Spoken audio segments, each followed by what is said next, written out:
Hey guys, so this week I'm going to be answering the question, how can I teach wide awake?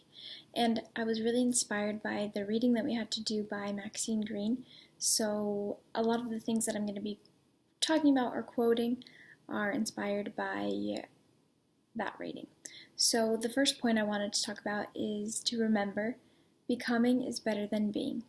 And I think when we first look at that, we can kind of get confused, and I don't know, this quote was just a little interesting, but I actually read this in a different article that same day that I read that article by Maxine Green. And I think it totally ties in with what the point she was trying to make. So it's all about what kind of teacher we are becoming and what we are doing in order to become that person. It's not about who we are or who we are, but who we were, but who we are becoming.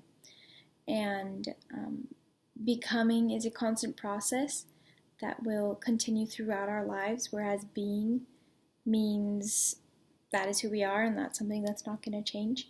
So being is the end goal, but becoming is the path that we take to get there.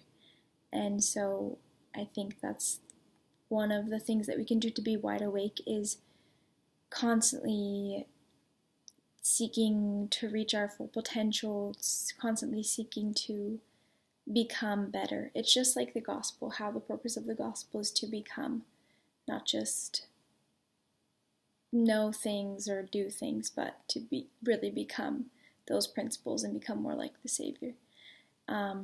So being is our goal, but we cannot be unless we are focused on becoming little by little, day by day, becoming a little bit better. The second point is to take decisive decisions in good faith. So we need to be intentional about the decisions we make in our lives and in our teaching. We need to be decisive, we need to be bold, we need to follow our hearts and our instincts, and we can't be afraid to mess up.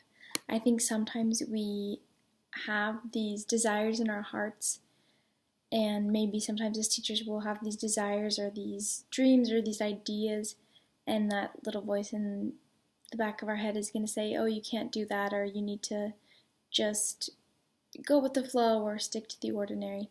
And I think that when we are really being authentic and genuine, and when we really stick to the things that our heart is telling us to do, that we'll be able to be teachers who are wide awake and helping our students to be wide awake as well. And then also we need to help our students think for themselves and learn more about how to make decisions and how to act for themselves and how to learn more about who they are. And the third point is to elevate your life. This is kind of a broad point, I guess, but I guess the main thing that I want to focus on with this is to act and not be acted upon. And so we can't just let life pass us by. We can't just let the opportunities that we have to teach and to be in the classroom and be affecting these lives just pass us by. And we need to be deliberate about the way we are living, the way we are teaching, and the decisions we are making each day.